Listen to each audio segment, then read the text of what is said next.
Jadi saya sebenarnya sudah 2 kali mengalah. Yang pertama itu kalau saya ngotot, saya yang presiden. Sebenarnya kan ini permainan Amin Rais saja. Saya semua lengkap, saya serahkan ke Mega. Gus Dur dan Mega tidak menyerahkan selembar persyaratan apapun. Kalau saya agak nekat, saya angkat tangan, pimpinan saya mau bicara. Kalau itu saya lakukan, kan saya mempermalukan Gus Dur dan mempermalukan Megawati. Mungkin sudah nasib saya barangkali gak bisa jadi presiden, walaupun tinggal selangkah lagi saya jadi presiden.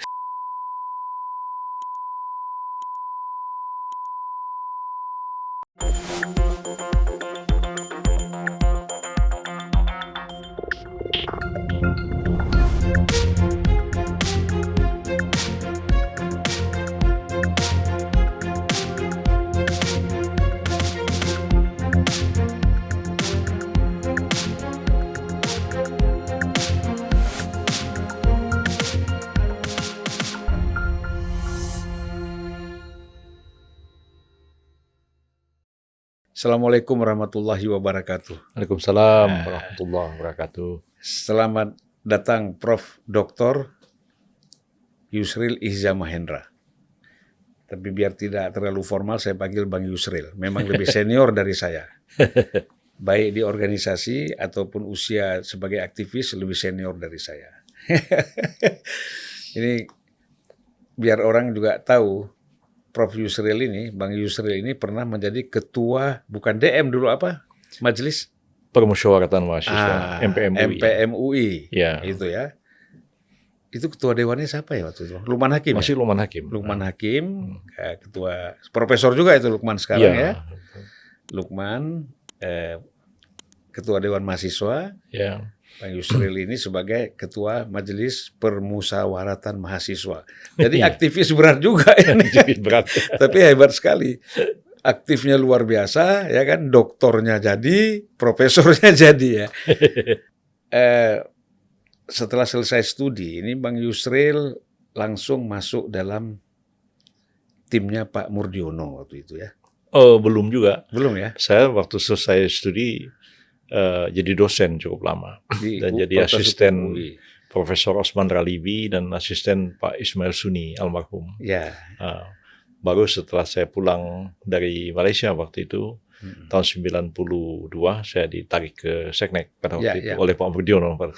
Ya, maksud saya itu. Oh ya. Kalau sebagai dosen Pak Osman Ralibi, saya tahu. Karena saya itu orang Aceh ya. Iya.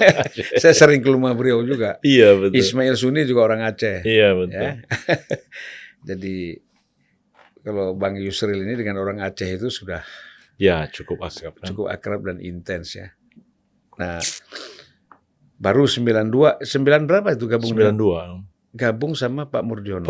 Pak Murdiono ya. Jadi di lingkungan Seknek ya. Iya, betul. Seskap ya. Oh ya, Seknek waktu itu. Sekapnya Pak Sadila Mursyid waktu itu. Udah tukar ya, udah ganti. Udah dua. Pak Murdiono menjabat Mensesnek. Mensesnek, Pak Sudarmono Wapres. Pak Sudarmono Wapres. Wapres ya. Ya sudah bergelut di istana tahun 92 ya. Sampai Pak Harto berhenti ya 98. Masih terus Pak Habibie masih ada di sana. Sampai Pak Habibie masih di istana juga. Iya, betul. Supaya lebih gampang kita sebut istana lah ya.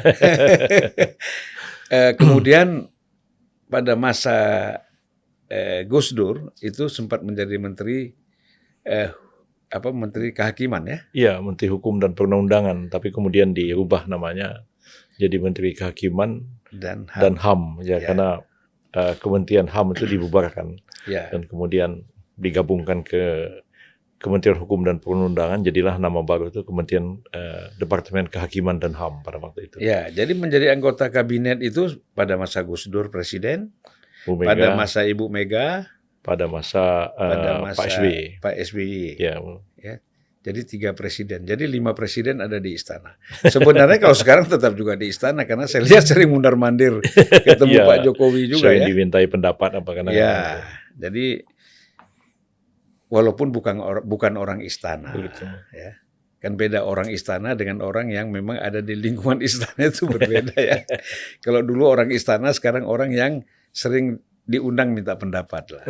Itu ya. Jadi mewakili, boleh dibilang banyak yang diwakilkan ya. Apakah dilihat dari sudut intelektual muslimnya, dari ahli hukumnya, dari ketua umum PBB macam-macam ya. Nah, terakhir kan kalau kita lihat Bang Yusril keluar dari istana, lalu Sekjen Bulan Bintang menjabat Wakil Menteri Oh iya, Tenaga Kerja ya. tenaga kerjaan. Tenaga Kerja. Saya terus terang aja, kalau mengundang Bang Yusril ini saya bingung mau tanya apa. Karena terlalu banyak yang dikuasai. Ya. Saya mulai dari mana? Ada pertanyaan-pertanyaan dari kawan-kawan, bisa coba tanya, kenapa Bang Yusril itu mendukung Prabowo? Kenapa PBB mendukung Prabowo? Apa manfaatnya? Apa akan mendapatkan koktel efek untuk PBB dengan mendukung Prabowo misalnya? Macam-macam hal seperti itu. Betul. Nah, saya sebenarnya tidak ingin bertanya, tapi banyak sekali WA yang masuk ke saya karena dia tahu saya mau mengundang Bang Yusril ya. Nah, mungkin sekilas sajalah Bang Yusril kasih penjelasan tentang itu. Iya, memang politik ini pilihan-pilihan begitu. Yeah. Termasuk juga pilihan kerjasama, pilihan melakukan koalisi, pilihan dukung-mendukung dalam pencalonan suatu jabatan. Dan sekali ini PBB memang lebih awal memutuskan akan bekerjasama dengan salah satu pihak ya sudah kita jajaki sebelumnya, kerjasama dengan PDIP, kerjasama dengan yang lain juga, tapi pada akhirnya kita melihat ada chemistry ketika kita berdiskusi panjang dengan Pak Prabowo. Mula-mula di Batu Sangkar pada waktu di Sumatera Barat. Kita bisa bicara sampai lebih 3,5 jam dan kita buka-bukaan apa yang menjadi ganjalan hubungan antara kita selama ini, karena beliau dengan saya itu sudah kenal lebih dari 40 tahun, dari sejak tahun 1980, tapi kok tiba-tiba menjadi renggang, dan itu ada masalah apa. Kita buka semua, lalu kemudian kita mencoba mencari satu jalan baru yang melupakan perbedaan di masa yang lalu, dan kita berpikir untuk ke depan. Dan itu bukan hanya beliau lakukan kepada saya, tapi juga kepada banyak orang, termasuk para jenderal yang dulu justru di Dewan Kehormatan Militer justru memeriksa Pak Prabowo dan merekomendasikan supaya Pak Prabowo itu diberhentikan tidak dengan hormat dari dinas militer. Dari dinas militer, Pak Agung Gumelar, Pak Bagio, Pak SBY, dan lain-lain. Dan beliau coba rekonsiliasi dengan semua, termasuk juga rekonsiliasi dengan Pak Jokowi sendiri yang sudah 2 kali menjadi lawan politiknya selama Pilpres, lalu kemudian mencoba rekonsiliasi dan beliau bersedia masuk ke dalam kabinetnya Pak Jokowi. Dan bagi saya pun waktu itu sempat tanda tanya, ada apa di balik semua ini begitu. Tiba-tiba terjadi satu perubahan sikap politik beliau terhadap Pak Jokowi dan itu beliau terangkan semua, sehingga cukup saya mengerti perbedaan-perbedaan, walaupun tidak selalu saya setuju, tapi saya bisa memahami jalan pikiran seseorang dan ada apa di balik semua itu. Lalu ketika berpikir ke depan, di antara kemungkinan-kemungkinan yang ada, kami melihat bahwa Pak Prabowo ini bisa diajak bersekutu dalam arti bekerja sama dan sifatnya itu saling menguntungkan secara proporsional. Dan saya kira itu menjadi pilihan rasional dalam satu kerjasama politik karena memang perbedaan ideologi saya kira sekarang ini antara Islam nasionalis itu sudah tidak terlalu tajam dibandingkan dengan tahun-tahun 50-an antara nasionalis Islam dan komunis itu tajam sekali perbedaannya, tapi masa sekarang saya kira antara Islam dan nasionalisme itu sudah tidak terlalu tajam perbedaannya. Jadi kita bisa berdiskusi terbuka, bisa membangun kerjasama, dan yang paling penting itu ada ketulusan, kejujuran, dan kemudian komitmen, itu yang paling penting. Jadi kita berdiskusi di Batu Sangkar itu cukup lama, dan Pak Prabowo mengatakan, Pak Yusril, sekali ini saya mohon Pak Yusril bantu saya. Sebenarnya saya akan bantu, tapi saya bantu Pak Prabowo, tapi Pak Prabowo juga mohon bantu kami juga. Jadi kami akan berupaya untuk Pak Prabowo berhasil menjadi presiden dalam pemilu 2024 akan datang. Tapi tolong juga kami juga disupport supaya kami bisa melampaui threshold 4%. Karena sekian kali pemilu, PBB ini tetap eksis di seluruh tanah air.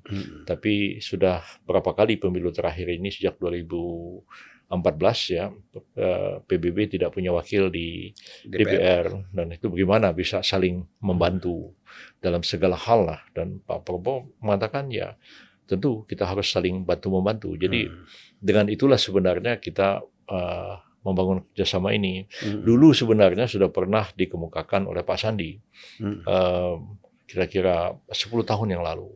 Ya. Jadi Pak Sandi datang ke rumah, katanya disuruh Pak Prabowo dan bicara minta dukungan. Saya bilang saya tentu akan mendukung, tapi tolong juga kita dibantu, sebab ini bukan dalam hal keagamaan murni, barangkali kita mengikhlaskan, saling bantu-membantu, tapi ini politik, saya bilang. Politik ini mesti jelas hitung-hitungannya. Ya, jangan sampai nanti di belakang hari kita kecewa, kita apa segala macam, lebih baik. Cuman pada waktu itu Pak Sandi tidak bisa menjelaskan apa yang dia bisa bantu. Dia 2 kali datang ke rumah mengatakan, saya akan lapor Pak Prabowo, tapi tidak pernah lagi ketemu kita dan tidak tahu apa hasil pembicaraan dengan Pak Prabowo. Dan pada waktu itu 10 tahun yang lalu sulit sekali kita 5 tahun yang lalu ya, 5 tahun yang lalu ya, bukan 10 tahun yang lalu, sulit sekali kita berkomunikasi dengan Pak Prabowo karena beliau tidak pegang handphone.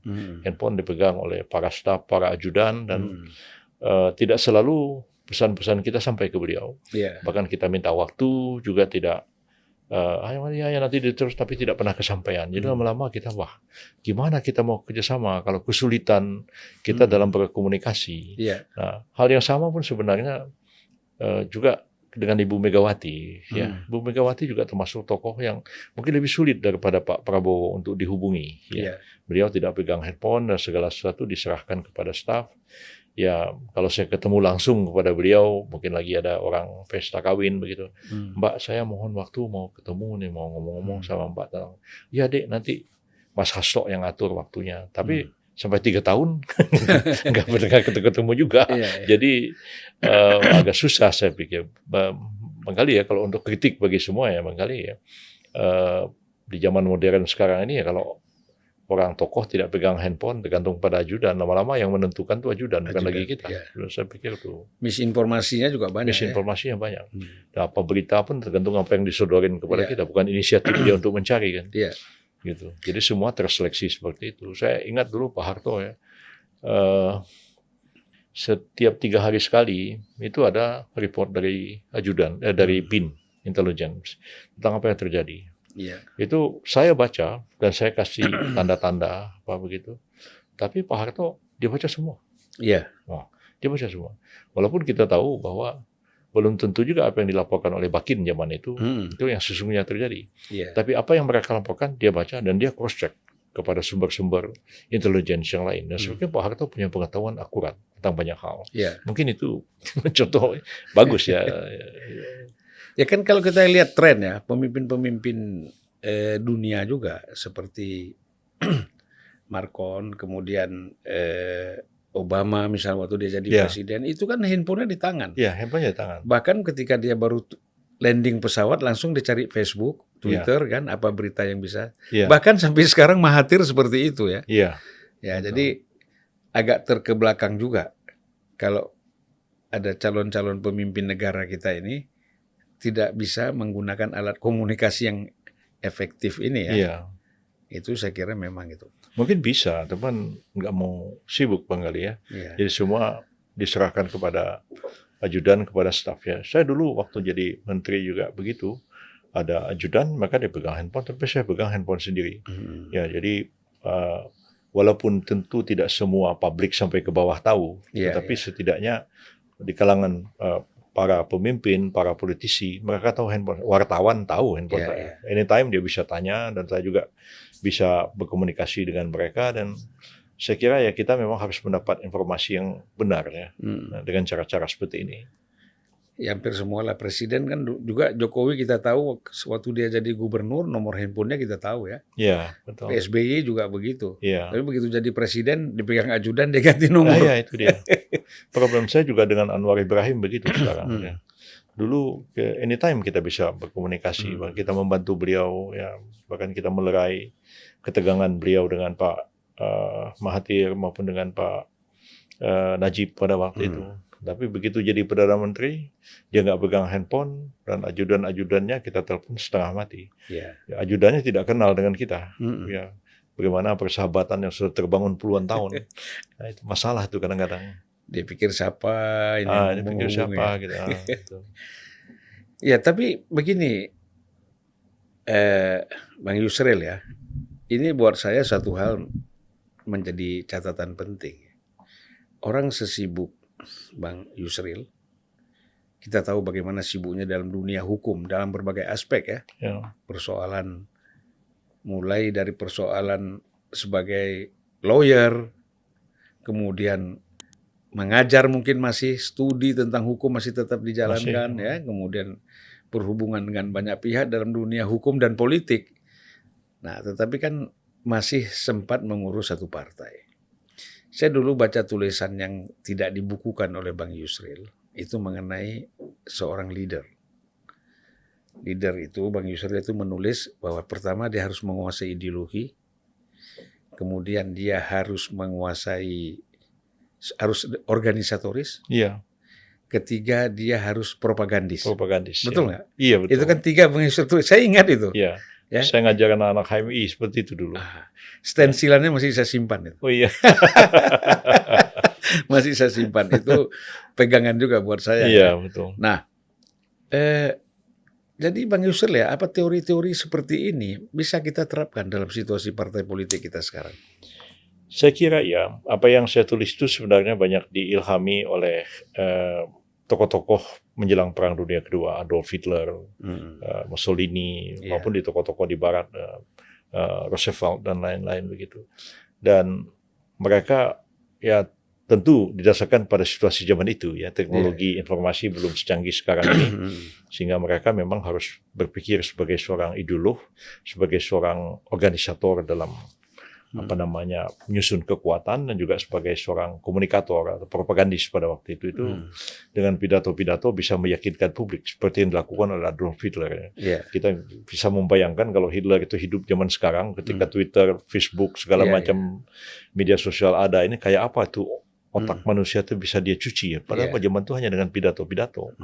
Dan saya pikir memang hal seperti ini tuh harus dimiliki oleh seseorang. Artinya ideolog tidak dalam arti merumuskan sebuah ideologi, tapi dia merefleksikan apa yang sebenarnya menjadi masalah-masalah mendasar yang dihadapi oleh bangsa ini, dan kemudian dia mensimplified ya, menyederhanakannya, dan kemudian merumuskan persoalan-persoalan itu dan mencari satu solusi yang paling tepat bagaimana mengatasi masalah ini. Tapi pemikiran-pemikiran seperti itu tentu tidak akan didengar oleh masyarakat kalau dia tidak mengkomunikasikannya. Makanya mengkomunikasikan itu penting, tulisan-tulisan itu tetap dibaca orang, atau sekarang ini dengan berbagai macam peralatan media yang kita miliki. Tapi yang juga tidak kalah pentingnya adalah mengorganisasikan segala sesuatu itu. Dan itu terkait dengan masalah manajemen, marketing, segala macam. Activating semua ya. Ya, tetap ada relevansinya dengan zaman sekarang. Dan saya kira sebenarnya bagi pemimpin kita ke depan, ya, saya agak terkagum ketika masuk ke ruangan Anda ini ada fotonya Tan Melaka, ada Syahrir, ada Natsir, ada Hatta, Bung Karno, yang pemikir-pemikir yang boleh dikatakan ulung dalam sejarah bangsa kita. Lepas daripada kita setuju tidak setuju apa yang beliau-beliau kemukakan, tapi mereka merumuskan permasalahan-permasalahan yang ada di zamannya dan mencoba untuk mencari solusi terhadap masalah-masalah itu, walaupun mungkin menempuh jalan yang berbeda ya. Jalan Natsir dengan jalan Tan Melaka tentu berbeda. Tapi setidak-tidaknya mereka betul-betul sebagai seorang intelektual tahu persoalan, tahu bagaimana cara memecahkan masalah itu. Nah, problemnya kita sekarang ini ya, dengan kemajuan teknologi informasi, seseorang dipilih jadi pemimpin, orang itu sebenarnya nggak tahu apa isi kepala orang itu, nggak tahu apa gagasan, konsepnya segala macam, tapi orang bicara tentang popularitas dan bicara tentang electability ya. Jadi hanya itu yang dipikirkan orang. Jadi bagaimana orang kemudian tampil jadi influencer, kemudian dikenal oleh banyak orang, jadi YouTuber segala macam, tapi kemudian dia terpilih dalam satu jabatan, Tapi pertanyaan kita mau dibawa kemana negara ini di bawah kepemimpinan orang seperti ini. Nah, kebanyakan orang tidak berpikir sampai ke arah itu karena setiap orang akan mau maju jadi pilkada, mau maju dalam pilpres, selalu dipikir adalah tingkat popularitasnya seperti apa, kemudian tingkat electability-nya seperti apa, itu yang disorongkan orang. Dan saya terus terang agak khawatir saya kalau keadaan ini terus-menerus berlangsung seperti ini. Pertama, orang yang memang punya kapasitas dan kemampuan, mengkali tidak akan dikenal, akan tenggelam samanya, karena memang dia tidak melakukan publikasi terhadap dirinya yang begitu luas. Nah, tapi negara diserahkan kepada orang yang tidak pada tempatnya memimpin negara itu. Dan saya kira akan banyak masalah. Ya, kita kan membutuhkan the right man and the right place. Iya, ya. betul. Orangnya bisa jadi benar, tapi tempatnya nggak pas. Iya. Ada orang mungkin ya tempatnya dia sebatas jadi gubernur lah. Iya, betul. Gitu. Atau ya mungkin sebatas jadi Menko cocok gitu ya. Iya. Nah, tapi belum tentu dia bisa untuk menjadi presiden. Iya. Karena kan problemnya kan banyak sekali. Iya. Kapasitinya juga nggak boleh tanggung-tanggung. Nah, sayang sekali ya Bang Yusril, karena kita memang melihat hampir semua capres-capres ini kan lahir dari lembaga survei. Iya. Ya, akhirnya kalau kita tanya berapa Prabowo popularitasnya, wah mencapai 90%. Ganjar 85%, Anies 86% misalnya, tingkat popularitas. Ya semuanya itu kan kebetulan kan mereka memang menjabat. Iya. Ya, punya posisi, punya jabatan, tentu mereka bisa populer.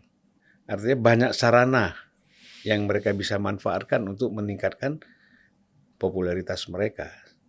Dan itu tidak boleh sebenarnya menjadi satu indikator semata untuk mencalonkan orang menjadi calon presiden, kan, calon pemimpin.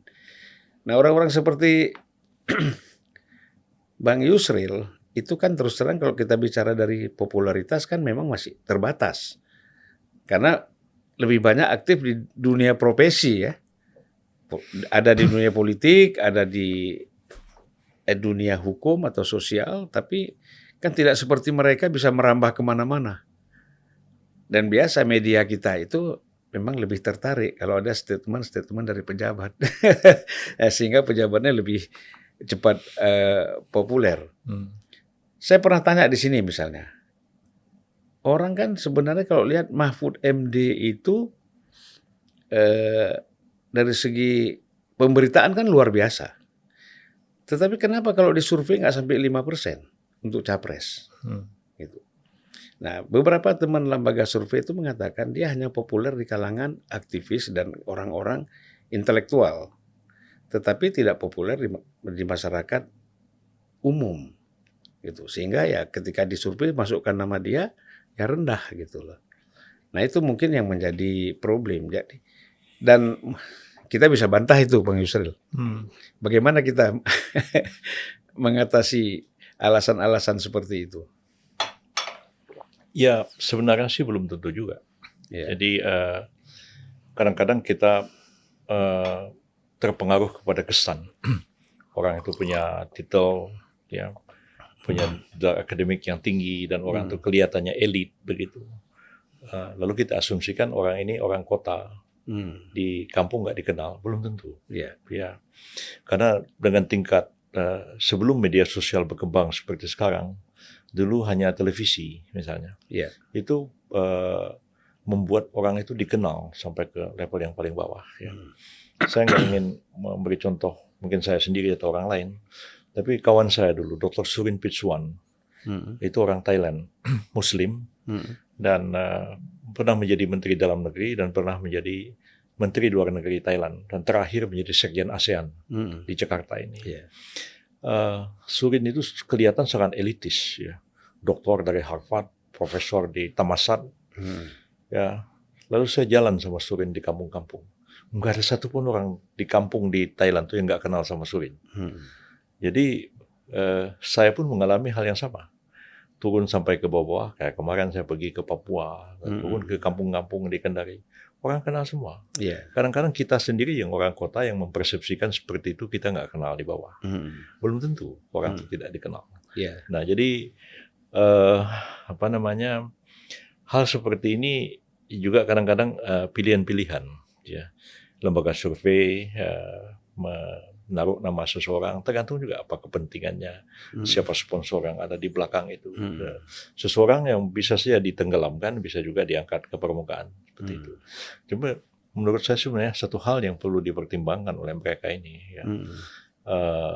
Jangan kita hanya berpikir materi, berapa kita dapat dari melakukan survei dan melakukan kegiatan, tapi implikasi daripada apa yang kita lakukan itu terhadap bangsa dan negara kita ini akan jadi seperti apa nantinya. Itu yang barangkali tidak begitu banyak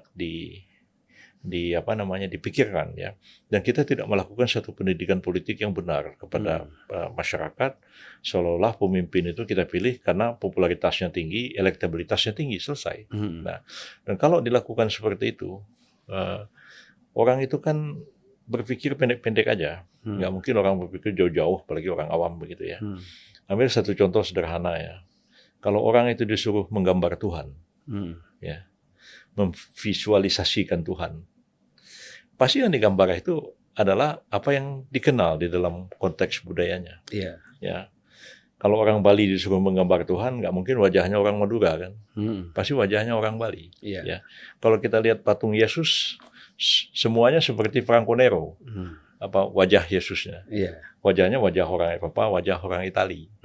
Tapi kalau kita beli patung Yesus, kita lihat di bawahnya made in Italy, gitu kan? Jadi kalau orang itu disuruh memilih presiden, tentu dia akan berpikir orang itu seperti dia memahami dirinya. Makanya terpilihlah orang ini yang dianggap merakyat, dekat dengan masyarakat, penampilannya sederhana, tampangnya wong deso, gitu. Ya nggak akan jauh dari itu. Cuman kalau kita lihat dari segi sejarah, satu contoh, Bung Karno, ya, ada gambarnya di tempat Anda ini. Bung Karno itu sama sekali tidak ada tampang merakyatnya. Nggak ada. Ya kan?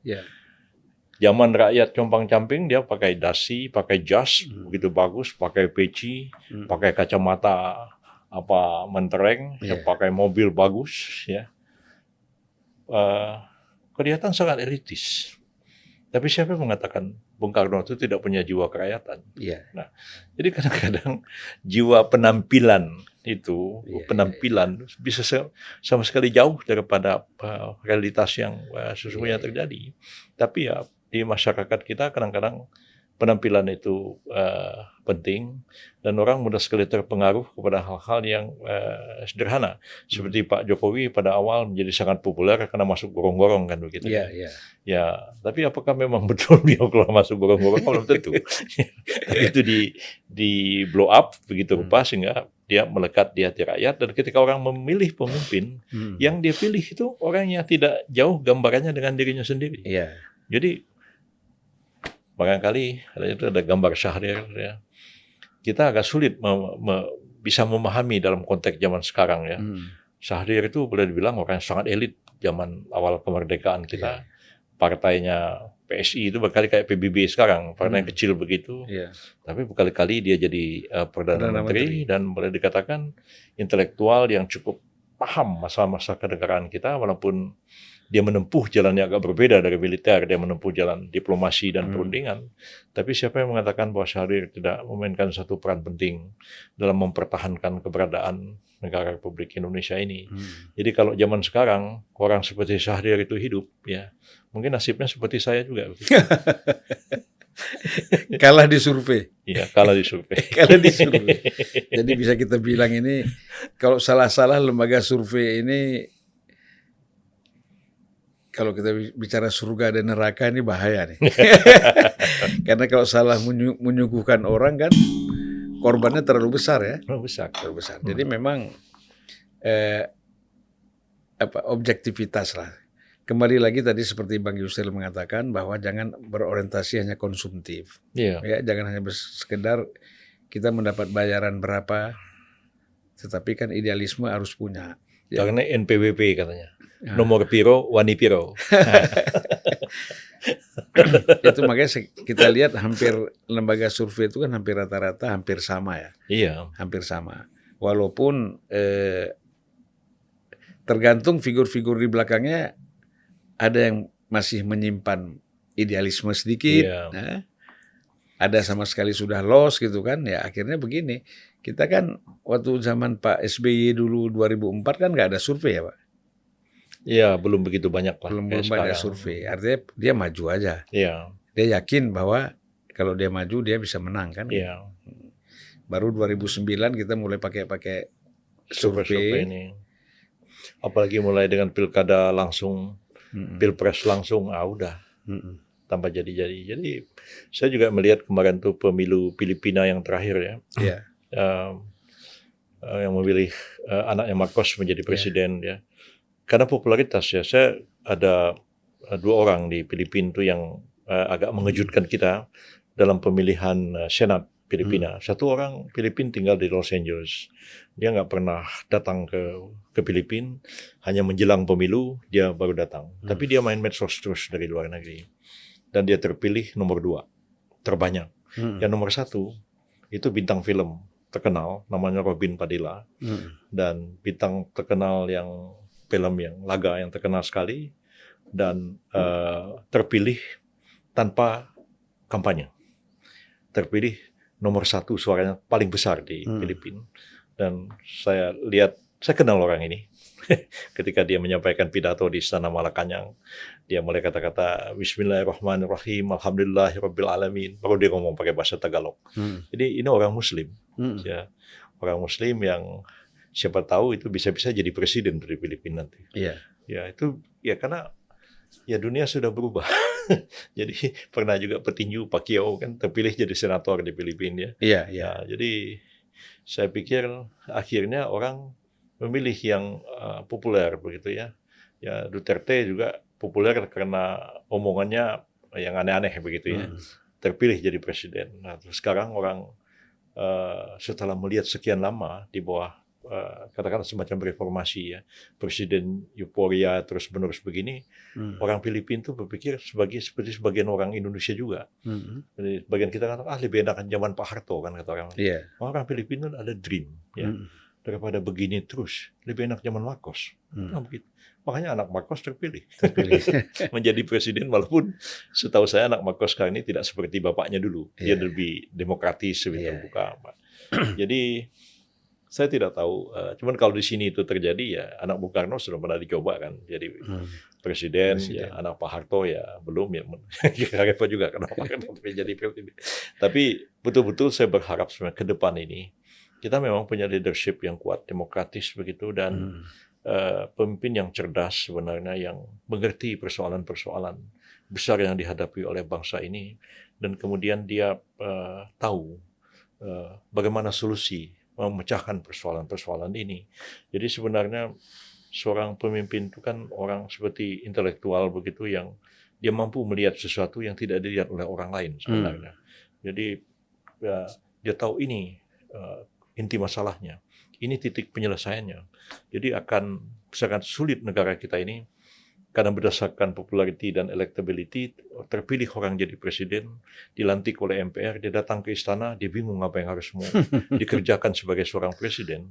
Nah, dan tidak tahu itu, tidak tahu ini, dan itu perlu waktu bertahun-tahun untuk belajar menjadi seorang presiden. Sementara kerugiannya itu sangat besar bagi bangsa kita ini. Jadi Bang Yusril, artinya kan setelah dialog dengan Prabowo ya, kita ketemu di Sumatera Barat itu, kan sudah pasti kita tahulah orang seperti Bang Yusril bukan sekedar mendukung terus mendapatkan apa ini, bisa jadi menteri atau apa, kan bukan itu. Nah, apakah Bang Yusril melihat ada satu apakah sosok Prabowo ini, walaupun kita bilang tidak terlalu ideal ya, kita juga nggak bisa bicara ideal, tapi paling tidak ada satu harapan untuk perbaikan terhadap kehidupan bangsa kita ke depan. Iya, memang itu yang saya lihat. Artinya itu memang kalau kita mengharapkan pemimpin yang sempurna tentu tidak ada. Gitu ya. Tapi apa yang paling mungkin di antara kemungkinan-kemungkinan yang ada ini. Pada waktu saya bertemu di Sumatera Barat beberapa bulan yang lalu, sudah muncul 3 nama ini ke permukaan. Pak Ganjar sudah di-announce oleh Ibu Megawati. Karena itu akhir Ramadan yang lalu kan. Kemudian Pak Anies sudah mulai bergerilya kemana-mana, dan Pak Prabowo. Jadi kalau saya harus memilih di antara 3 ini, sebenarnya saya mengatakan Pak Prabowo ini yang lebih mungkin untuk bisa mengatasi persoalan-persoalan yang kita hadapi sekarang dan membawa bangsa ini paling tidak 5 tahun ke depan ke arah yang lebih baik. Ya.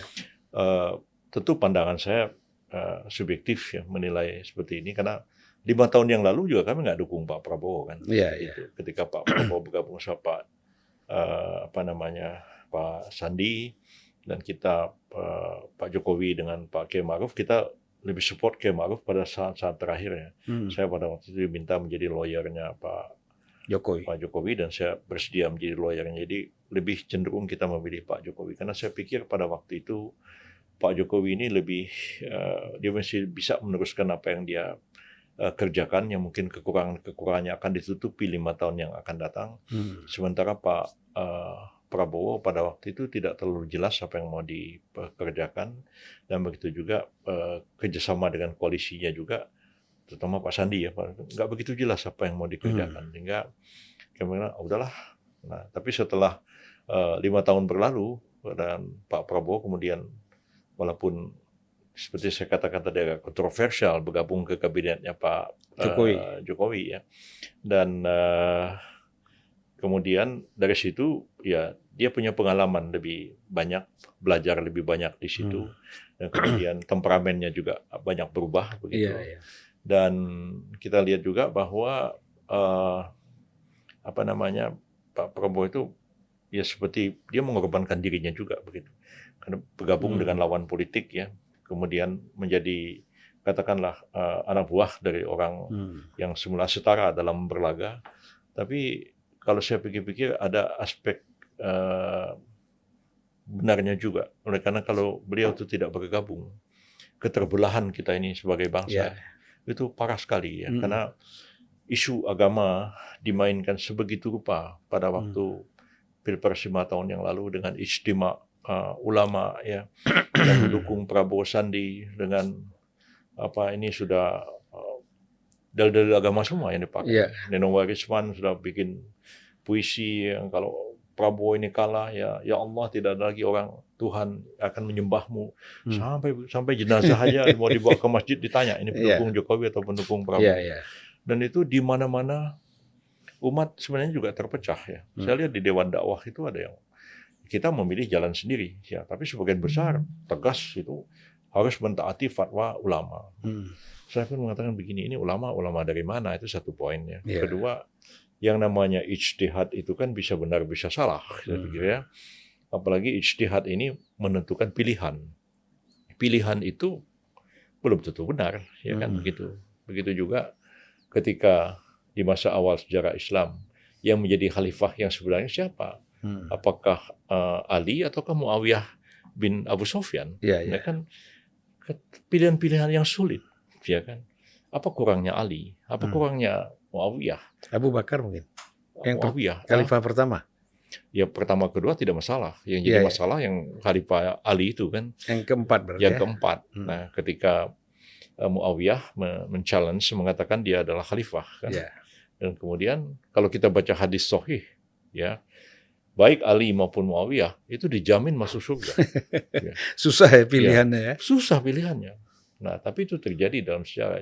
Saya pikir pada waktu itu saya sempat ngomong sama Habib Rizik, sebenarnya Habib ya, antara Prabowo dengan Jokowi ini kan kualitas keislamannya lebih kurang sama. Sama ya. Dibilang alim juga tidak, dibilang orang yang soleh juga dalam hal ibadah khasah juga ya biasa-biasa aja begitu. Jadi ya nggak bisa terus kita ngomong ini wajib didukung, ini haram. Ya kecuali yang satu ini alim ya, satu ini orang awam, yang wajiblah kita mendukung yang alim. Dua-duanya awam. Sama aja awam ya. Jadi ngapain saya bilang ya? Bagi saya simpel aja saya bilang. Apa Jokowi menang atau Prabowo menang sama aja. Yang penting kepentingan umat Islam itu terjaga di negara ini. Dan ya, ya siapa aja, nggak ada masalah. No, tapi kan sampai sebegitu rupa. Dan itu saya kira kalau itu dipertahankan terus, ya, itu dalam 5 tahun ini entah apa yang terjadi pada bangsa kita ini. Jadi Pak Prabowo itu dengan dia mengalah, Sandi juga mengalah, dia masuk ke dalam kabinet, walaupun juga dicaci maki orang ya. Saya juga ada baca meme gitu, dia bilang, ada gambarnya Prabowo, sudah dibilang katanya, dulu dia dibela sama ulama. Sekarang katanya, dia masuk ke istana, ulamanya masuk ke penjara. Simple, Jadi, terus simple. ada yang begitu ya. Saya bacanya ketawa aja begitu. Jadi, tapi saya syukur alhamdulillah, saya sejak awal menjelang pemilu 2024 ini, saya mengatakan pada banyak teman, ya tolonglah, ya saya ini orang aktivis organisasi Islam dari awal, saya bilang, masih SMP, saya itu sudah jadi anggota pemuda muslimin, itu underbownya PSI, ya zaman itu. Jadi terus masuk KMI, teruslah sampai sekarang ini tidak lepas daripada ormas-ormas Islam itu. Tapi saya bilang, ya kita ini orang yang berkeyakinan agama itu nggak bisa dipisahkan dari politik. Tapi apa yang dilakukan 2019 itu terlalu jauh, terlalu jauh sampai begitu dalam. Nah lalu ya, membuat keadaan seperti ini. Jadi walaupun saya waktu itu agak terheran-heran juga bagaimana ceritanya Prabowo Sandi ini bisa masuk kabinetnya Jokowi, tapi lama-lama saya juga bisa memahami salah satu aspek itu, menjaga jangan sampai terjadi keterbelahan gitu. Dan walaupun sekarang ini mungkin sudah ada lagi keinginan mau istimewa lagi, tapi saya pikir janganlah ya terlalu dampaknya kepada perpecahan tuh jadi terlalu jauh. Sampai ke rumah tangga, kamar tidur pun pecah. Sama jadi masalah ya. Iya. Ya misalnya di PBB satu contoh, Pak Kaban sangat menganggap bahwa fatwa ulama itu udah absolut wajib ditaati. Saya bilang enggak lah, saya rasional aja lah berpikir. Saya bilang enggak akan saya ini dimasukkan ke neraka jahanam karena tidak patuh kepada ijtima ulama kan begitu. Jadi saya bilang yang nama ijtima ulama itu ya bisa salah bisa benar juga. Tapi belakangan apa yang saya katakan toh diakui oleh mereka sebagai satu kebenaran. Ya kan? Nah, jadi ya, udahlah walaupun sekarang saya melihat loh kok sekarang kok Anda dukung Prabowo lagi. Saya bilang ya politik selalu begitu karena memang ya karena di antara 3 pilihan sekarang saya masih melihat Pak Prabowo ini masih bisa lebih diyakinkan untuk bisa membawa bangsa kita ini menjadi lebih baik lagi ke depan dengan pengalaman-pengalaman yang dia miliki selama ini. Pak Yusril, apa yang Pak Yusril pikirkan ya? Saya kan sebagai aktivis HMI, saya mengikuti perkembangan pada masa aktif dulu tentang bagaimana nih sebenarnya Bang Yusril ini. Karena terus terang ini idola aktivis. Saya ingat dulu ada satu lembaga apa yang dibentuk, lembaga studi Islam yang dibentuk di Cikini dulu, ingat? Oh iya, pengajian Cikini. Pengajian Cikini. Itu kan Profesor Muhammad Rum, Pak Narsir, Kasman pengajian Masyumi PSI. Ya, kan di situ ya. Nah, di situ kan terus terang saja harapan besar sekali dari tokoh-tokoh Islam kita ini. Para pejuang kemerdekaan itu ya. Iya. Nah, itu kan harapannya besar sekali bahwa Bang Yusril inilah yang sangat representatif ke depan. Itu bisa mereka harapkan untuk menggantikan posisi mereka. Tentu banyak, tapi yang paling menonjol kan Bang Yusril pada masa itu kan. Bahkan lembaga studi itu diserahkan kepada Bang Yusril sebenarnya ya. Nah, kemudian bagaimana Bang Yusril melihat perkembangan harapan mereka itu sekarang? Ya, Pak Natsir itu selalu mengatakan kami ini adalah outgoing generation. Kalianlah yang akan meneruskan apa yang telah kita perbuat dan kita cita-citakan ke depan. Tidak beliau-beliau itu spesifik bicara tentang jabatan politik resmi. Ya. Sebenarnya seperti itu jugalah ketika mereka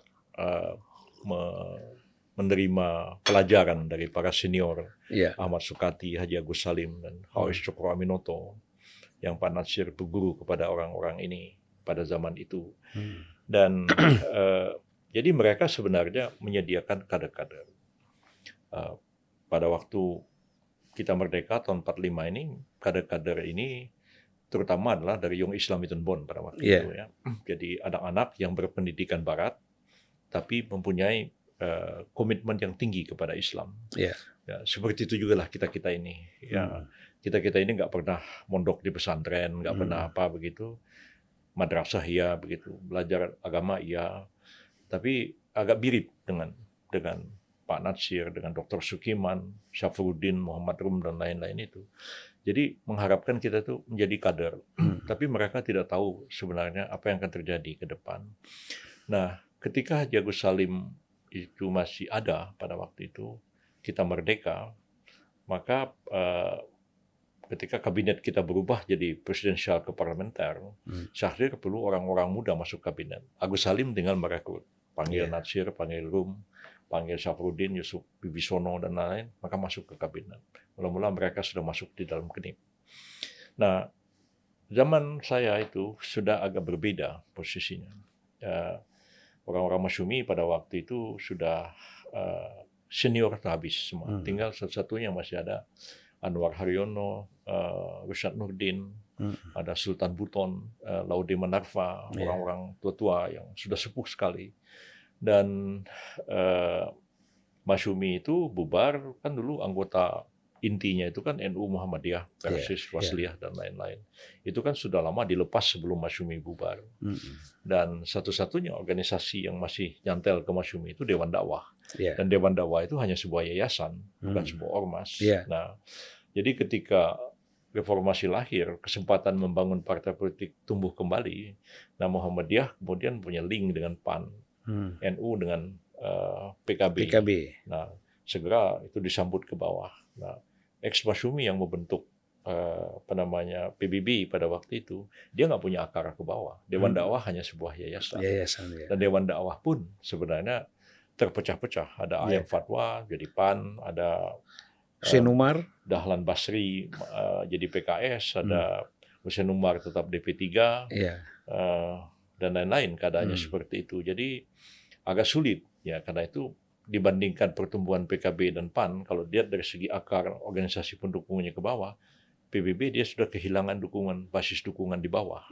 Nah, kalau HMI, PII kan, PII apalagi lama dibubarkan di masa Orde Baru. HMI kita tahu sendiri sudah sekian lama menyebar kemana-mana kan begitu. Dan mungkin lebih banyak di Golkar daripada di P3 atau di yang lain-lain. Gitu. Jadi saya sadar dengan hal itu. Dan karena itu masih bersyukur juga kita bisa masuk ke kabinet, bisa ada di DPR, walaupun tidak sehebat apa yang dilakukan oleh Pak Natsir dan tokoh-tokoh sezamannya. Tapi saya kira tetap ada sebuah kesinambungan apa yang mereka lakukan dengan keadaan sekarang. Makanya saya 2 tahun yang lalu saya kuliah lagi, saya menulis disertasi di bidang filsafat. Ya. Saya menulis tentang pemikiran Natsir. Jadi para promotor saya itu mengatakan, coba Pak Yusril, Anda tulis pemikiran Natsir itu seperti apa, tapi dibatasi. Makanya saya hanya membicarakan tentang demokrasi, Islam dan demokrasi dalam pikiran Natsir. Jadi bagaimana dia merumuskan itu dulu, ya, demokrasi yang dia cita-citakan, dia anggap ideal itu seperti apa, lalu kemudian dihadapkan dengan zaman kita sekarang. Ya. Kalau sekiranya Natsir itu hidup sekarang, dia melihat demokrasi seperti ini, apa komentar Natsir terhadap demokrasi sekarang? Sebenarnya kalau studi ilmu politik nggak bisa begitu, tapi studi filsafat bisa. Dia speculative thinking kan bisa. Dan memang saya melihat ada beberapa hal yang dia pikirkan itu wujud dalam kenyataannya. Dia ingin Indonesia itu, agama itu tetap menjiwai setiap gerakan begitu.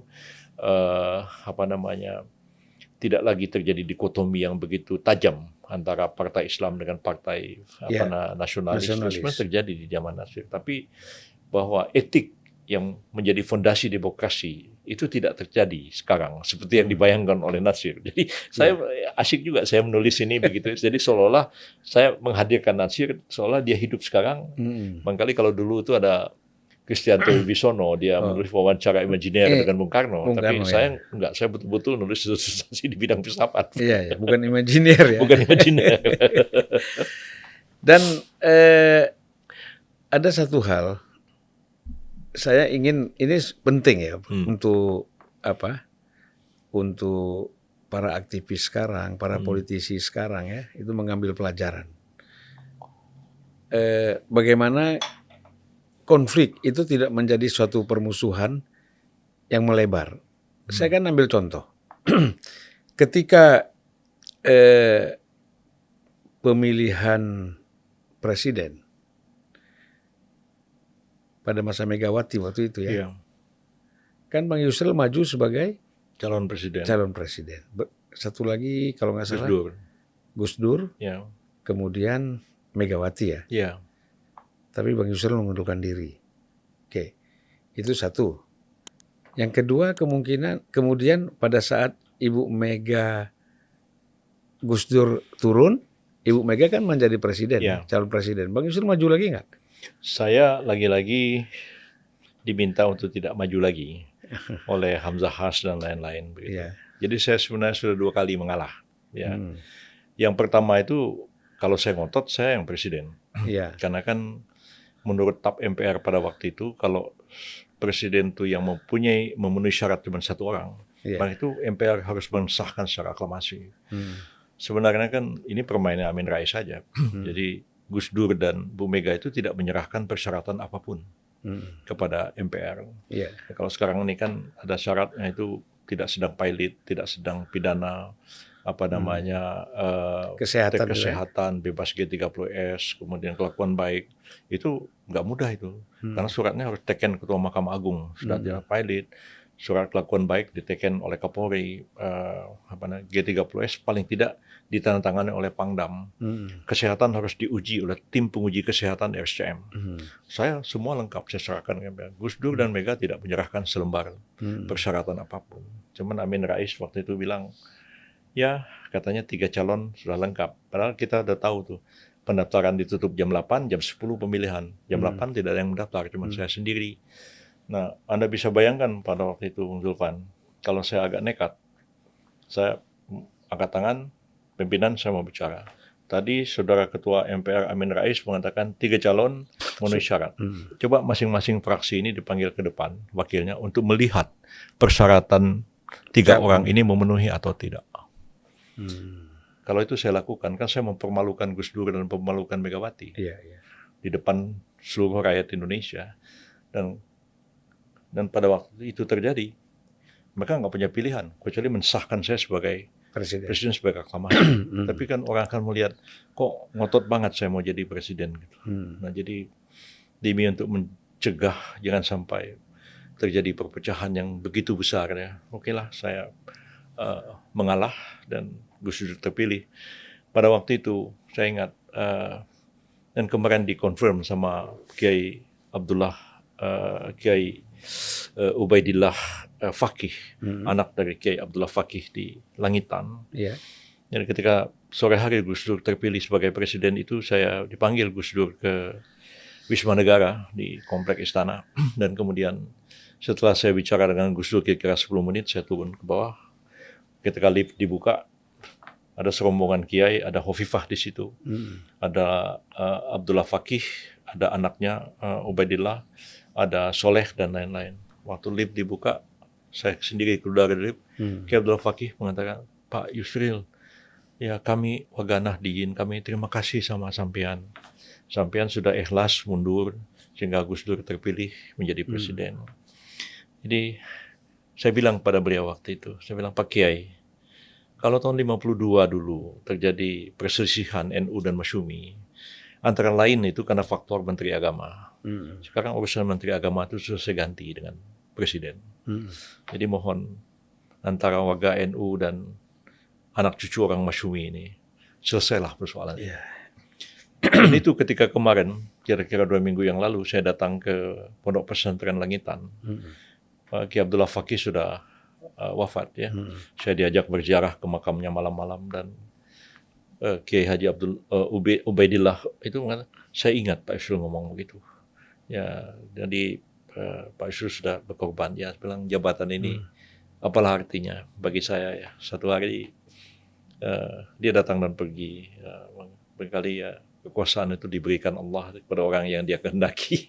Ya, dia cabut dari yang dia kehendaki juga. Jadi saya pikir mungkin sudah nasib saya barangkali nggak bisa jadi presiden walaupun tinggal selangkah lagi saya jadi presiden. Tapi ya setelah itu zaman terus berubah ya. Sistem pemilihan kita menjadi presidensial, menjadi pemilihan langsung. Dan betul yang tadi Pak Zulfan katakan bahwa ketika Gus Dur jatuh, kemudian Bu Mega menjadi presiden, saya didatangi oleh banyak orang, ya termasuk saudara Lukman Hakim yang masih ada sekarang yang menulis banyak buku ya, dan datang ke rumah saya dan meminta dengan sangat supaya saya tidak maju, dan mereka ingin supaya Pak Hamzah Has menjadi wakil presiden, dan Pak Taufik Kemas juga sempat menelpon saya tentang hal itu dan meyakinkan saya supaya saya tidak maju. Pada akhirnya saya dibawa oleh teman-teman itu dihadapkan kepada Pak Hamzah Has di Hotel Sultan sekarang ini, Hotel Hilton. Ya, dan Pak Hamzah bicara dengan saya dan minta tolong supaya saya jangan maju karena akan memecah suara lagi. Jadi saya bilang saya ini selalu diminta untuk mengalah. Jadi saya pikir ya sudahlah. Walaupun sekarang ini juga disebut-sebut juga mungkin saya salah satu seorang yang dukung ya untuk di Pak Prabowo ini, disebut-sebutlah nama Pak Erick Thohir, disebut nama Pak Erlangga Hartarto, disebut nama saya juga. Pada akhirnya kita serahkan kepada Pak Prabowo siapa yang dia pilih ya, apa yang menurut pikiran beliau paling pas untuk mendampingi beliau ya. Dan saya belum tahu juga apakah bisa memenangkan pertarungan Pilpres tahun 2024 yang akan datang. Tapi bagi saya sebenarnya, kalaupun karir saya itu berhenti sampai di sini, saya pikir ya sudahlah, saya terima dan saya syukuri aja. Jadi kalau saya banding dengan orang tua saya, mohon maaf, ya kedua-duanya sudah almarhum. Ibu saya itu SD aja nggak tamat sekolah. Ya. Kalau saya sampai sekolah, sampai jadi dokter, sampai jadi guru besar, artinya itu sudah sesuatu yang luar biasa ya. Bapak saya sekolah itu HBS, jadi singkat kayak SMA begitu di zaman sekarang ya, di zaman Belanda. Tapi bapak saya gagal ketika masuk kuliah ya. Saya lolos kuliah dan bapak saya sangat senang ketika saya jadi sarjana hukum karena dia memang ingin jadi Master in Rechten pada waktu itu, tapi dia gagal karena keburu datang Jepang. Jadi nggak bisa melanjutkan sekolah lagi. Jadi saya pikir ya, bapak saya pun paling tinggi hanya jadi hakim pengadilan agama, ya, dan jadi mengurusi kantor agama sekian lama. Walaupun dia pendidikannya itu SMA zaman Belanda kan cukup tinggi sebenarnya, tetapi dia lebih suka ngurusin masalah-masalah agama begitu. Jadi saya pikir mungkin saya sudah lebih baik daripada kedua orang tua saya. Tapi ya, mungkin nanti anak cucu saya ke depan barangkali akan bisa lebih tinggi, hebat bisa lagi. Meneruskan lagi. Katanya itu orang tua yang sukses itu bisa melahirkan anak yang lebih sukses dari dia. Ya, saya kira ya. Betul. Jadi orang tua Bang Yusril itu jelas sudah sukses. Ya mungkin tidak dari segi ilmu, tapi dari segi doa mereka ya. Iya betul. Ibadah mereka itu paling penting. Ada pertanyaan ya? Ya, ada pertanyaan dari Coba, ini kita ada komunikasi dengan silakan. netizen. Apa pertanyaannya? Pertanyaan dari Sahrul, ya. Bagaimana analisa Prof. Yusril Iza Mahendra mengenai kemungkinan hanya 2 pasangan calon pada Pilpres 2024? Iya, saya melihat ya, sekarang ini muncul 3 nama. Artinya akan ada 3 pasangan.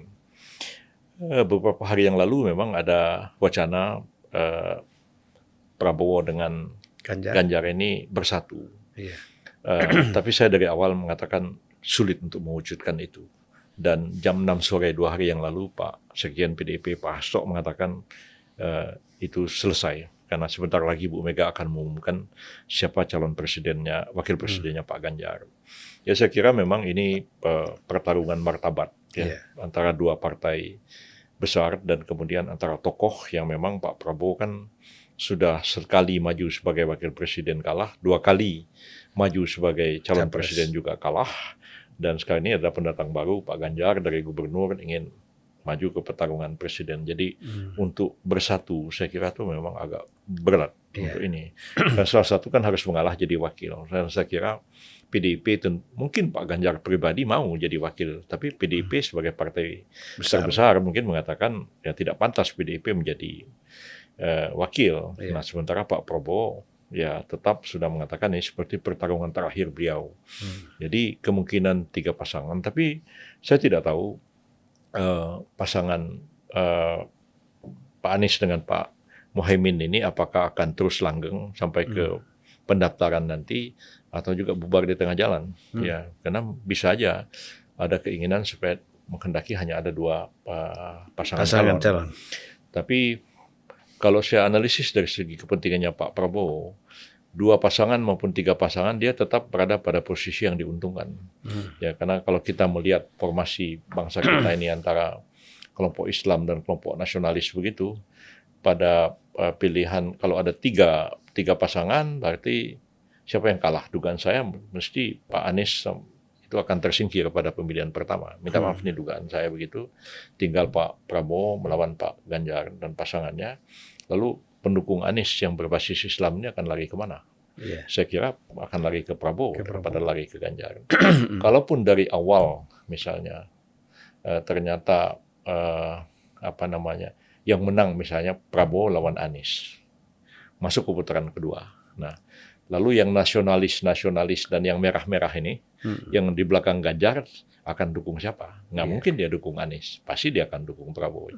Apalagi kalau 2 pasangan yang hanya maju adalah Prabowo melawan Ganjar, hanya 2 pasangan, artinya Anies dan Caimin gagal. Pengikut Anies dan Caimin ini akan lari kemana? Lebih besar lagi ke Prabowo. Jadi mungkin mau 3 atau mau 2 pasangan, Pak Prabowo tetap pada posisi yang diuntungkan sebenarnya. Dan cuman sekarang ini kan kalau Pak Ganjar dan Pak Prabowo ini kan belum menentukan pasangan, dan masih dipilih-pilih dan ya saya katakan ya itu terserah pertimbangannya Pak Prabowo. Yang pertama itu mungkin tekanannya pada elektabilitas, mungkin sekarang dia sebenarnya cukup confidence untuk memenangkan pertarungan ini. Mungkin mestinya tidak faktor electability dan faktor popularity, tapi yang harus dipikirkan what the next sesudah beliau terpilih jadi presiden. Karena beliau sudah punya pengetahuan, punya pengalaman, tapi juga tentu harus didampingi orang yang betul-betul ya barangkali seperti Bung Karno Hatta lah zaman dulu, ya kan, lebih pemikir, lebih gitu, dan juga representasi Islam. Sebab sekarang ini tidak mungkin ada satu kekuatan politik tampil itu dengan mengabaikan Islam atau sebaliknya Islam mengabaikan nasionalis. Nah, kalau kita lihat formasi itu sudah ada di kelompok Pak Anies dengan Pak Imin ya, basis nasionalisnya ada Nasdem, basis Islamnya mungkin ada di PKB. Sementara di Pak Ganjar sudah ada nasionalisnya PDIP, ada basis Islamnya P3. Di Pak Prabowo kan basis Islamnya cuma ada pada PBB. Nah, PAN memang sudah dari awal sudah menyatakan dia bukan partai Islam. Gelora mungkin ya nggak begitu sekeras PKS. Jadi memang harus ada kombinasi seperti ini. Jadi jangan sampai nanti kita itu mengabaikan faktor Islam dan faktor nasionalis ini. Saya dulu kalau ngomong sama Pak Harto gitu ya, beliau mau nyusun kabinet begitu, ditanya pendapat kita, saya bilang pokoknya suku-suku besar yang ada di negeri kita ini, agama-agama semua harus terwakili. Jangan sampai di kabinet ada orang Aceh, jangan sampai di kabinet nggak ada orang Papua, nggak ada Ambon, nggak ada Minang, harus ada. Ya. Jadi kalau mungkin nggak ada orang Ambon, orang Papua yang pantas jadi, carilah siapa. Pokoknya harus ada. Atau istrinya orang sana. Jadi seperti itu gambaran saya. Jadi saya kira itu representasi dari kepentingan kita, aspek persatuan dan kesatuan bangsa kita itu tetap harus kita jaga, dan keragaman kita itu terrepresentasikan. Jadi saya bilang harus sekian banyak Muslim, sekian Hindu, sekian Buddha, bisa gantian lah Hindu Buddha ini, ada Konghucu lagi sekarang, dari berapa Kristen, berapa Katolik, itu harus tercermin dalam kabinet. Jangan nanti kabinet 30 orang, tahu-tahu orang Kristen 10, itu nggak benar juga. Ya. Jangan pula nanti orang Islam 28 cuma 2 dikasih pada yang bukan Islam, itu nggak benar juga. Jadi saya kira harus representasi yang wajar sehingga wah ini bijak nyusun kabinet ini. Saya kira itu yang penting.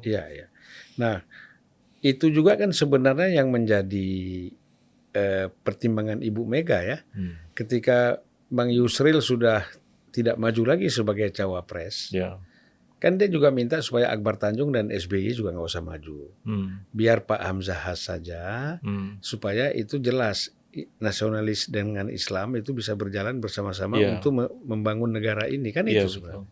Saya ingat waktu itu Bu Mega nelpon saya. Dan bilang, "Dik, masuk ke kabinet lagi ya." "Ya Mbak, terima kasih banyak. Di posisi mana?" "Yang kemarin aja lah," katanya ngomong sama saya sambil ketawa-ketawa begitu. Iya. Dan besoknya saya dilantik sebagai Menteri Kehakiman. Jadi saya waktu Bu Mega jadi presiden itu saya kerja keras ya. Itu banyak undang-undang yang mereformasi sistem ketatanegaraan kita tuh justru terjadi pada Bu Mega jadi presiden. Ada MK, ada KPK, ada segala macam. Bahkan waktu kita mengatasi bom Bali ya, waktu sampai SBY waktu itu bilang, saya nggak bisa membayangkan tuh kalau Menteri Kehakiman tuh bukan dari Partai Islam.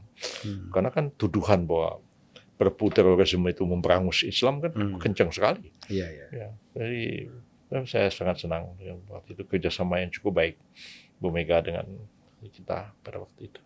Ya, jadi luar biasa ya. Ini ada satu lagi, ini terakhir ya. Ya, terakhir ini dari Rina Saparingga. Apakah menurut Profesor Yusril, langkah politik keluarga Pak Joko Widodo hari ini dianggap sah dan tidak menyalahi aturan tata negara? Kalau dari segi aturan yang dilanggar sih tidak ada. Ya, jadi orang masuk partai itu bebas saja kalau dia sudah dewasa ya. Jadi tidak ada yang salah kalau misalnya bapaknya PDIP terus anaknya P3, misalnya itu nggak jadi masalah. Bapaknya PBB, anaknya Nasdem, itu nggak jadi masalah. Dan kita tahu bahwa Pak Jokowi itu sendiri memilih PDIP, kemudian Gibran juga PDIP, kemudian ini Kaisang memilih bergabung ke PSI. Itu sah aja. Kita tahu Ibu Mega juga Almarhum Rahmawati beda partainya, Ibu Sukmawati juga beda partainya. Ya biasa aja seperti itu. Jadi sekarang ini Pak Kaisang memutuskan bergabung ke PSI dan jadi ketua partai. Ya nggak ada yang salah dari segi itu, boleh-boleh aja. Dan yang penting presiden itu tidak menganaktemaskan satu partai, ketua partai, tapi bersikap objektif dan betul-betul sebenarnya presiden itu idealnya presiden itu berdiri di atas segala golongan sebenarnya. Makanya saya waktu itu pernah diinterview oleh satu kawan.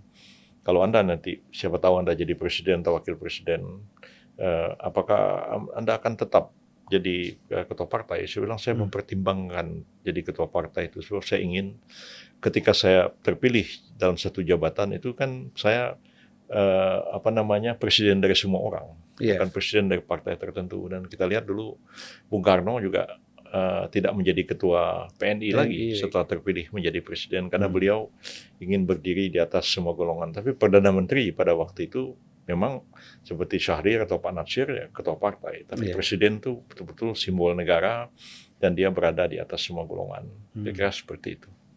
Boleh satu lagi ya Pak Yusril? Ya, boleh apa nih? Nah, ini terakhir ini Amri Regar. Apakah perilaku hukum dapat membaik di Indonesia?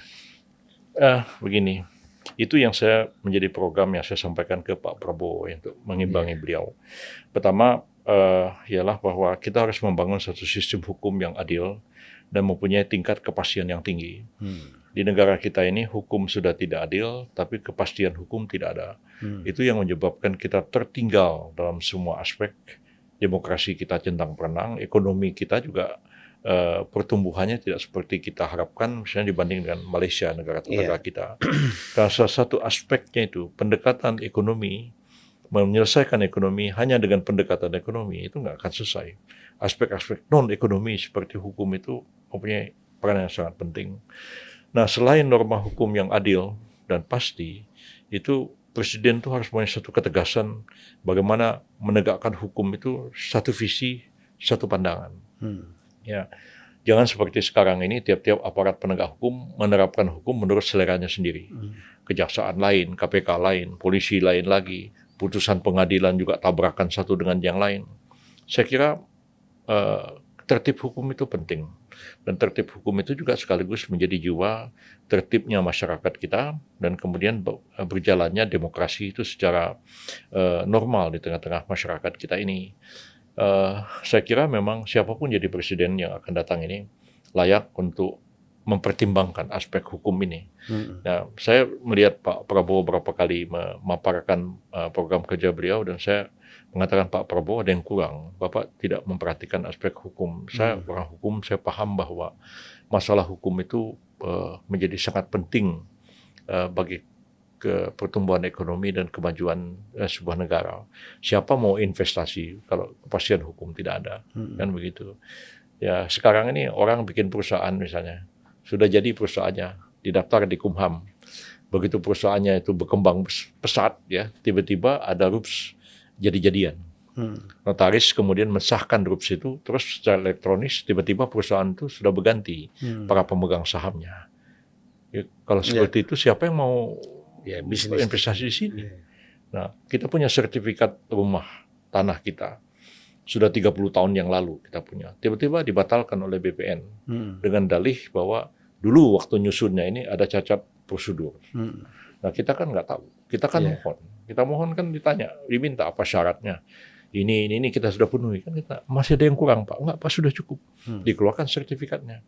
30 tahun kemudian katanya ada cacat hukum dibatalkan sepihak. Tak tahu sertifikat kita, rumah kita sudah berganti dengan sertifikat baru atas nama orang lain. Saya ngeri tinggal di negara ini. Kalau tidak ada keputusan hukum seperti ini. Padahal mestinya kalau sertifikat itu sudah diterbitkan 5 tahun, ya, sertifikat itu tidak boleh dibatalkan oleh siapapun kecuali atas putusan pengadilan. Itu fair. Ya. Kalau dibilang cacat hukum, yang bikin cacat hukum siapa? Saya yang mohon atau BPN yang salah? Ya kan? Kalau ada tumpang tindih, kenapa saya jadi tumpang tindih? Biar pengadilan yang putuskan siapa yang berhak atas salah ini. Dan negara kita ini hampir tidak ada kepastian hukum dan membuat investasi juga sulit untuk berjalan. Pertanyaan orang kepada IKN, ya. Jadi saya diminta oleh Pak Presiden Jokowi untuk membantu IKN ini menangani aspek-aspek hukumnya. Jadi kalau saya baca undang-undang IKN itu sendiri, ya. Isinya itu nabrak peraturan-peraturan yang lain, misalnya tentang pertanahan, ya kan, di situ begini, ya semua nabrak undang-undang agraria. Jadi mestinya tuh ada penyelesaian terlebih dahulu terhadap norma hukum. Jadi setiap orang yang saya temui dan bertanya untuk investasi di IKN, saya bertanya 2 hal. Kepastian politik dan kepastian hukum. Ya. Kepastian politiknya begini, kalau Pak Jokowi nggak jadi presiden, apa ada jaminan presiden baru akan meneruskan proyek IKN ini? Satu. Yang kedua, gimana kepastian hukumnya? Nanti kita bangun hotel, bangun apartemen, bangun apa-apa, tiba-tiba tanahnya diklaim sama orang Dayak. Jadi persoalan serius ini. Apalagi kalau kita lihat ya, tambang misalnya di Kalimantan, itu satu tambang atau tumpang tindih, apa segala macam, dibawa ke pengadilan, dibatalkan, muncul lagi. Ini tambang sampai 30 tahun nggak bisa beroperasi, alangkah ruginya negara. Alangkah ruginya royalti pajak tidak dapat, tenaga kerja nggak bisa bekerja, karena sengketa yang tidak pernah terselesaikan. Akhirnya yang menang yang preman. Yang menang preman. Nggak pakai hukum lagi. Nggak pakai hukum lagi. Baik Bang Yusril, kita 1 jam lebih. Mungkin terakhir saya kasih kesempatan untuk closing statement, barangkali ada yang mau disampaikan. Pak, saya terima kasih sedang diajak bincang-bincang pada sore hari ini. Ajakan saya kepada segenap generasi muda untuk berpikir serius ya terhadap persoalan-persoalan besar yang dihadapi oleh bangsa ini. Saya mengerti anak-anak muda mikirin diri sendiri aja udah capek gitu, apalagi harus mikirin yang lebih besar. Tapi paling tidak mempersiapkan dirinya menghadapi tantangan yang makin hari makin beragam, kemampuan teknis dan profesionalisme makin dituntut, yang bisa menyebabkan kita tersingkir berhadapan dengan sesama kita di dalam negeri, apalagi dihadapkan kepada negara-negara lain ya. Walaupun kalau kita lihat dari perspektif ekonomi sebenarnya dengan asumsi kalau pertumbuhan ekonomi kita itu konstan 6% minimal setiap tahun, itu dalam jangka waktu 22 tahun sampai dengan tahun 2045 kita betul-betul masuk ke negara maju sebenarnya. pada waktu itu pendapatan kita sudah di atas 30.000 US dollar per kapita. Iya. Jadi memang 22 tahun itu nggak lama loh. Ya. Kalau anak umur 18 hari ini, itu 22 tahun lagi kan umurnya baru 40. Iya. Masih muda anak itu. Dan dia sudah akan melihat Indonesia ini menjadi negara maju. Dan karena itu, mau tidak mau, dia harus meningkatkan kemampuannya. Jangan sampai nanti seperti nasib orang Melayu di Singapura misalnya, agak tertinggal. Sekarang pun sudah jauh berubah. Ya. Iya. Jadi kita itu, problem kita di sini ini kadang-kadang kemampuan bersaing, ya itu kurang, ya. Karena memang tidak diajari berkompetisi.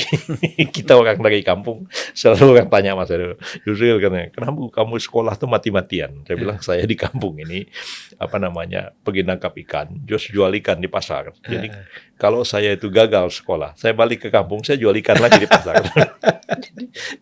Jadi saya itu kalau pulang ke kampung pergi ke pasar ikan, beli ikan, jual ikan itu kapan saya masih SMP, kita ketawa aja. Jadi ya mungkin karena ditantang seperti itu, kita mau tidak mau harus berani ya. Dan saya kira jangan anak-anak muda itu merasa hanya orang kaya yang punya kesempatan, tapi ya kami ini orang miskin juga dari kampung, tapi punya keyakinan, punya tekad, dan alhamdulillah ya sampai kepada taraf tertentu mencapai juga keberhasilan walaupun barangkali tidak terlalu besar dibandingkan orang lain begitu.